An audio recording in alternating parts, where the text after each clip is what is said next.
Ce qui est tombé dans la bonne terre, ce sont ceux qui, ayant entendu la parole avec un cœur honnête et bon, la retiennent et portent du fruit avec persévérance. À chaque fois que je lis ce passage, je suis bouleversé. Parce que ce qu'on voit, c'est que finalement, il y a beaucoup de personnes qui entendent la bonne nouvelle, qui entendent les promesses de la Bible, mais seulement une partie, finalement, qui porte du fruit. Et pour moi, ceux qui sont sauvés dans cette parabole, ce n'est pas ceux qui ont reçu la parole dans les épines, ou sur la pierre, ou le long du chemin, et seulement ceux qui ont reçu la parole dans la bonne terre.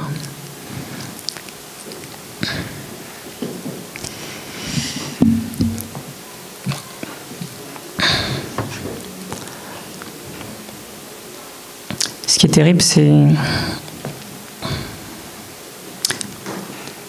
un verset qui m'avait frappé également. Beaucoup seront appelés, mais peu, les élus sont peu nombreux. Qu'est-ce que ça veut dire ? Je vous invite vraiment donc je juge personne, j'accuse personne. Simplement, c'est à vous de vous examiner vous-même. Tiens, est-ce que j'ai profondément ancré mes racines en Dieu ? Est-ce que... Donc, pour moi, les plantes qui portent du fruit, c'est quoi ? Vous savez comment ça marche, une plante ? Elle a des racines, elle tire ses ressources de ses racines, puis on a ce qu'on appelle la sève, qui remonte des racines jusqu'aux branches. Et c'est cette sève qui va produire du fruit, qui va permettre au fruit de grandir et de parvenir à maturité. Je pense que le chrétien, si on le faisait l'analogie, vous avez vos racines également qui viennent puiser dans la parole de Dieu, qui viennent puiser en Dieu.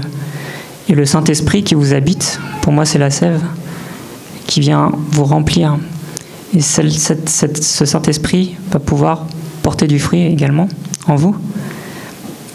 Mais si vous n'ancrez pas vos racines dans la bonne terre, dans la parole, vous ne porterez pas de fruit. Et ce qui est terrible, c'est... Voilà. Donc il manque un mot. Donc en fait, c'est le figuier stérile, dans Luc 13, 6, 9, on va le lire.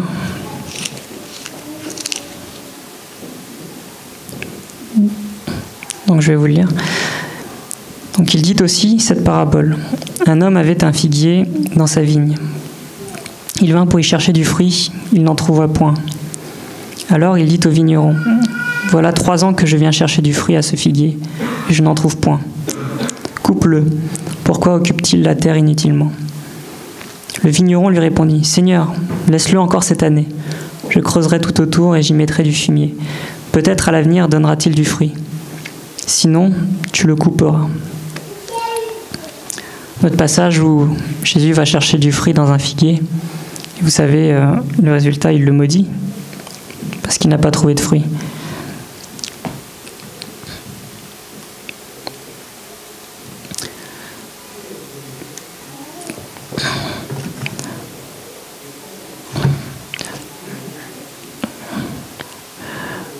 Je vais passer sur la parabole des talents, avant de passer un temps de méditation en fait. Donc là, la parabole des talents, c'est un peu dans le même style. C'est dans Matthieu chapitre 25, versets 14 à 30.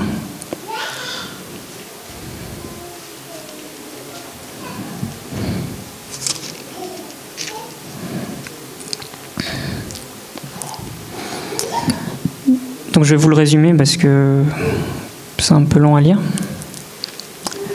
Donc en fait, il y a un homme qui part en voyage, donc on pourrait l'assimiler à Dieu.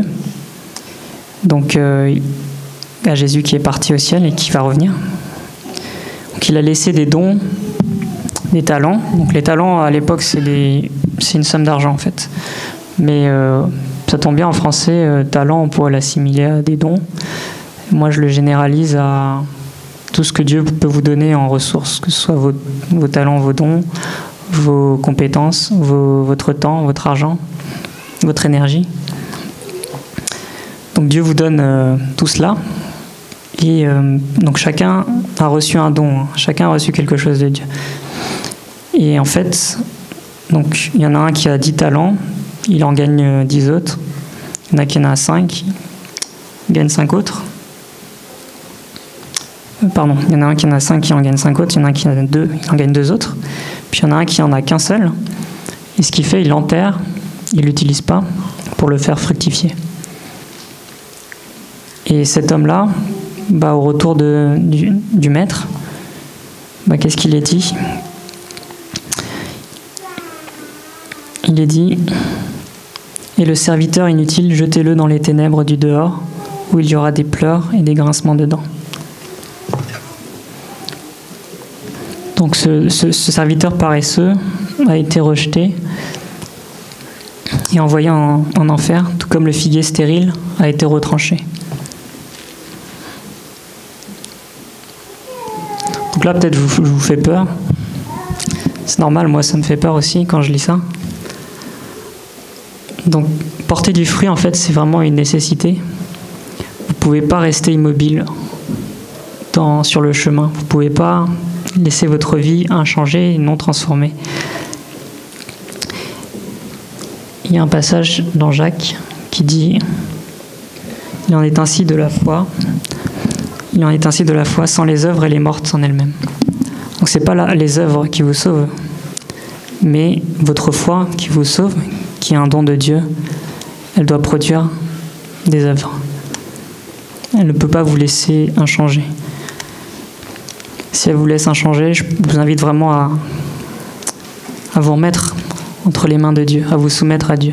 Comme je l'ai dit, c'est le Saint-Esprit, si vous le laissez agir en vous, il y aura des fruits. Mais ça demande un certain effort. C'est comme ça qu'il faut interpréter ces 2 versets. Donc dans Philippiens 2,12, « Ainsi mes bien-aimés, comme vous avez toujours obéi, mettez en œuvre votre salut avec crainte et tremblement, car c'est Dieu qui produit en vous le vouloir et le faire, selon ce bon plaisir. » En fait, donc là, le mot salut, c'est pas le même que le don gratuit de Jésus. Ce terme, il est dans un contexte particulier, donc celui de la sanctification. Donc là, comme je l'ai dit, c'est un travail de l'homme, également un travail conjoint avec le Saint-Esprit. Vous devez avancer, vous devez faire les efforts pour vous rapprocher de Dieu, vous devez faire les efforts pour vous sanctifier. Et Jésus rappelle également que pour produire du fruit, il faut demeurer en lui. Donc je suis le cep et vous êtes les sarments. Celui qui demeure en moi et en qui je demeure porte beaucoup de fruits, car sans moi vous ne pouvez rien faire. Donc c'est bien les bonnes œuvres, bien sûr, mais comme je l'ai dit, centrez-vous d'abord sur Christ. Vous pouvez pas, cherchez pas à accomplir des œuvres sans avoir une relation avec Christ, sans avoir vous être rapproché de Dieu. Parce que finalement, si vous le faites juste pour le faire, sans la relation avec Dieu, Dieu, qu'est-ce qu'il dira? C'est que je ne vous connais pas. Je ne vous connais pas. Dieu vous appelle vraiment à agir, non pas par crainte, mais vraiment avec amour. Une relation d'amour avec lui. C'est ce qu'il recherche. Et c'est pas si dur que ça. Si vous vous soumettez à son esprit, Dieu agira naturellement en vous. Vous n'avez pas à craindre combien d'œuvres je vais faire, etc. Simplement, soumettez-vous à lui. Donc en conclusion, celui qui a donné sa vie à Christ a l'assurance du salut à travers l'action du Saint-Esprit. Donc il le convainc de son péché, alimente sa foi, le transforme et lui fait porter du fruit. Cette foi se traduit en œuvres concrètes. Donc un verset, Luc 12, 35, « Restez en tenue de travail, gardez vos lampes allumées. » Parce que vous ne savez pas quand est-ce que le maître rentrera. Je vous invite à fermer les yeux.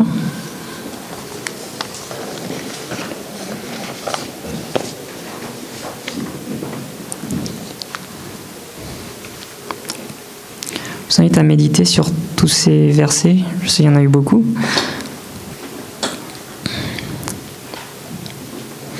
Donc, je vais vous poser quelques questions. Je n'attends pas une réponse de vous, c'est simplement pour vous. Donc, première question déjà, est-ce que tu as accepté Christ dans ta vie? Est-ce que tu crois fermement au salut par le sacrifice de Jésus, le Fils de Dieu?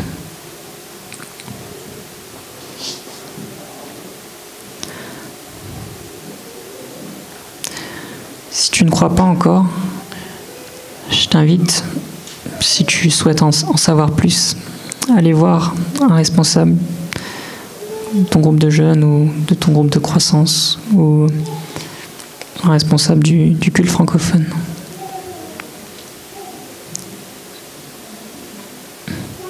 Mais ne reste pas sans réponse. Prends une décision. Si toi tu as accepté Christ, tu as choisi de le suivre, pose-toi cette question: est-ce que je porte du fruit actuellement? Il ne suffit pas de porter du fruit, il faut aussi porter du bon fruit. Alors Jésus a dit que vous reconnaîtrez donc les faux prophètes à leurs fruits, donc d'autant plus on peut reconnaître les chrétiens à leurs bons fruits. Si tu as porté du fruit dans le passé, ne t'arrête pas là, de peur que ton fruit n'arrive pas à maturité. Continue et persévère pour porter du fruit en abondance. Si tu n'en portes pas encore, je t'invite, je t'encourage à plonger tes racines dans le roc qu'est Jésus-Christ. Viens puiser dans sa parole. Laisse l'Esprit Saint t'envahir, couler en toi, te transformer, t'éclairer.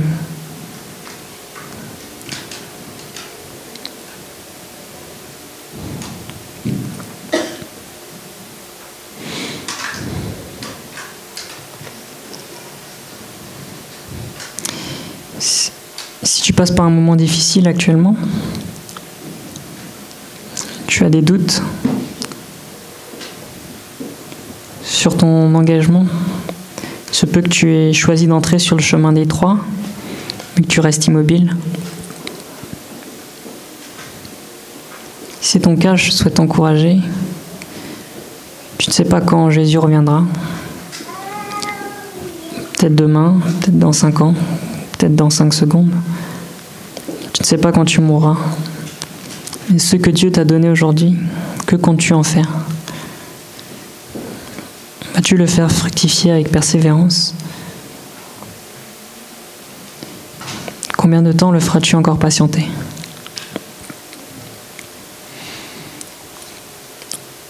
Gardez les yeux fermés. Je demandais à...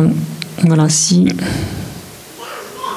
tu sens que ta vie n'avance pas avec Dieu, si tu sens que voilà, tu n'as pas encore tout lâché de ton ancienne vie, si tu te sens immobile ou ralenti sur ta marche avec Christ, si tu sens que tu luttes dans ta vie spirituelle avec Dieu, je t'invite à lever la main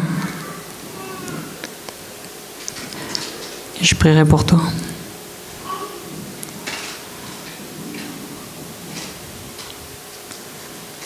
Merci. Je vais prier pour ces personnes déjà.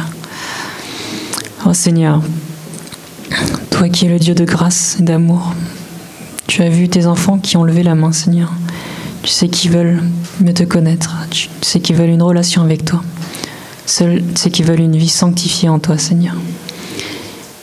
Et tu sais également notre faiblesse humaine, Seigneur. Tu as vécu parmi nous.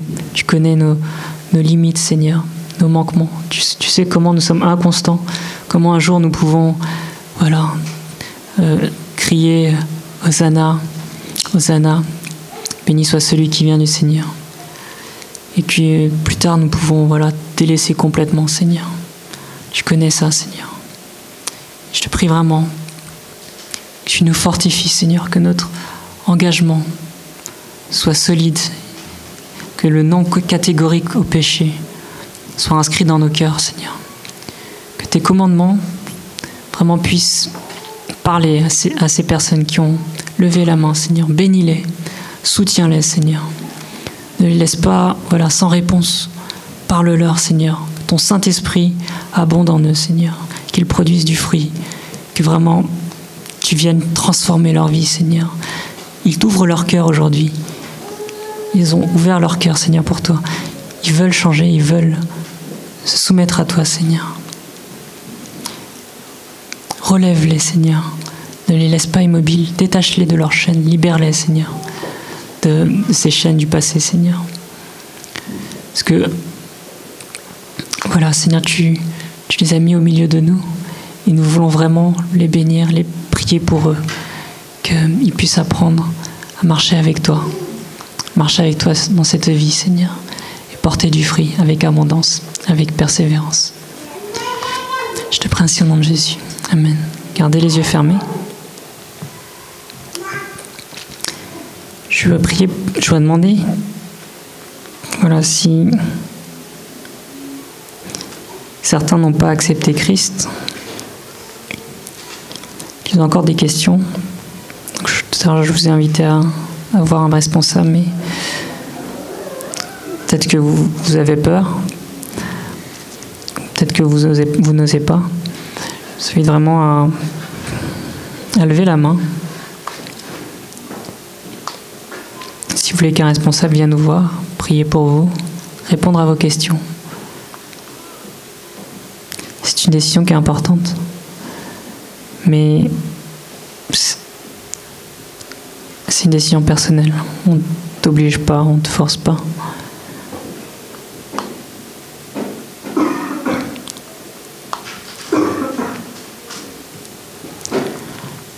Si c'est ton cas, lève la main.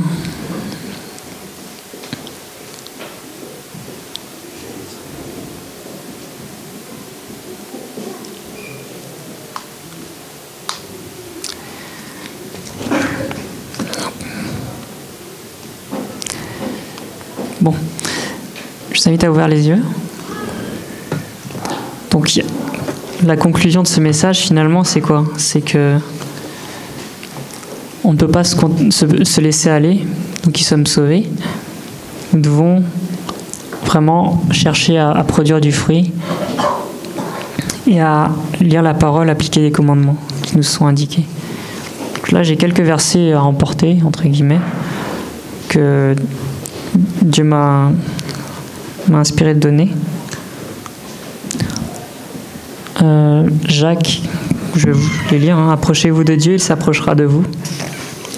Soyez saints dans toute votre conduite. Donc, examinez-vous quotidiennement. Confessez donc vos péchés les uns aux autres. Et priez les uns pour les autres, afin que vous soyez guéris. Tout ça, c'est pour la sanctification. Votre guerre contre le péché. Et priez sans cesse. Important de baser votre vie vraiment sur votre relation avec Dieu.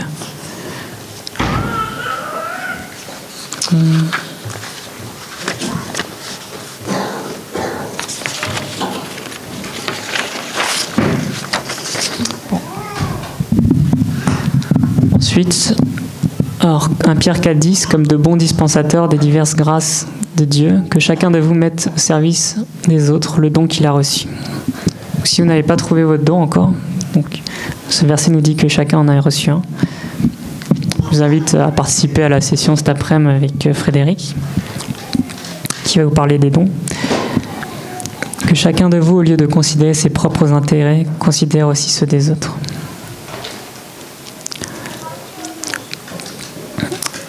Ce qui est dur dans la vie chrétienne, c'est Dieu parfois nous demande de faire des sacrifices. Parfois, il nous demande de choisir entre lui et notre propre confort, ou lui et notre travail, lui et nos études, lui et nos amis, lui et notre famille.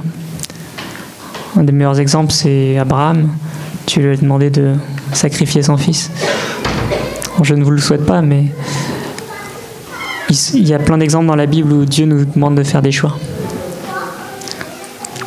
Hébreux 10, 25. N'abandonnons pas notre assemblée, comme c'est la coutume de quelques-uns, mais exhortons-nous réciproquement, et cela d'autant plus que nous voyons s'approcher le jour.